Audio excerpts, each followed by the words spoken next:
Cesson was racked with pains when people addressed him as Saint Sains. He held the human race to blame because they could not pronounce his name.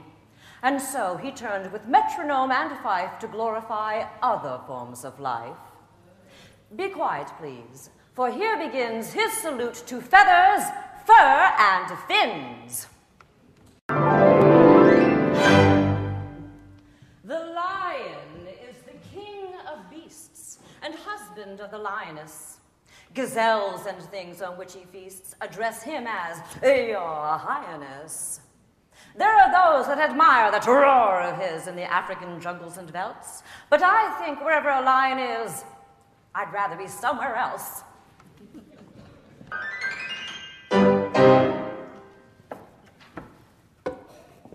Come crown my brow with leaves of myrtle. I know the tortoise is a turtle. Come carve my name in stone immortal. I know the tortoise is a turtle. I know, to my profound despair, I bet on one to beat a hare. I also know I'm now a pauper because of its turtly torpor.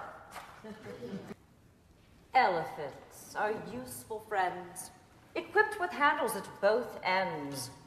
They have a wrinkled, moth-proof hide. Their teeth are upside down, outside. If you think an elephant is preposterous, you've probably never seen a rhinoceros. The kangaroo can jump incredible. He has to jump because he's edible. I could not eat a kangaroo, but many fine Australians do. Those with cookbooks as well as boomerangs prefer him in tasty kangaroo meringues.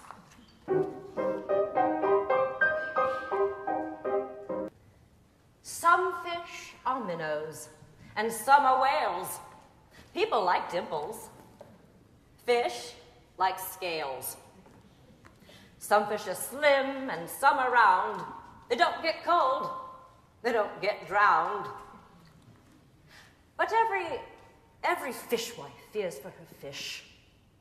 What we call mermaids, they call merfish.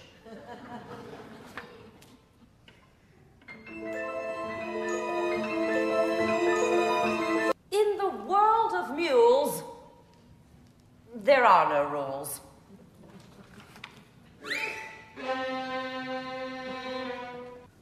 Cuckoos lead bohemian lives.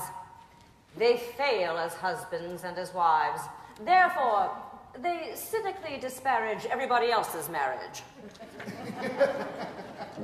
Puccini was Latin, and Wagner, Teutonic, and birds are incurably philharmonic. Suburban yards and rural vistas are filled with avian Andrews sisters. The skylark sings a roundelay. The crow sings the road to Mandalay. The nightingale sings a lullaby. And the seagull sings a gulliby. That's what shepherds listened to in Arcadia before somebody invented the radio. Some claim that pianists are human and quote the case of Mr. Truman. Sansa, on the other hand, considered them a scurvy band. Ape-like they are, he said, and simian, instead of normal men and women. At midnight in the museum hall, the fossils gathered for a ball. There were no drums or saxophones, just the clattering of their bones.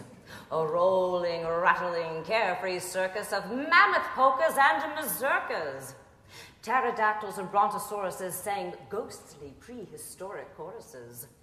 Amid the mastodonic wassail, I caught the eye of one small fossil.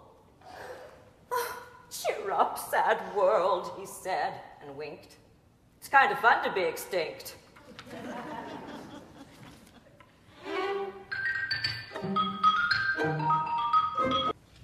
The swan can swim while sitting down.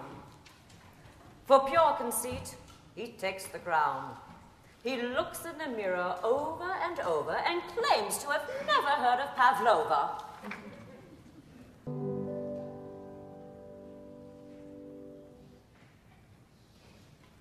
Now we reach the grand finale, animale Carnival. Noises new from sea and land issue from the skillful band. All the strings contort their features, imitating crawly creatures. All the brasses look like mumps from blowing oompa umps. In outdoing Barnum and Bailey and Ringling, Sassar has done a miraculous thingling.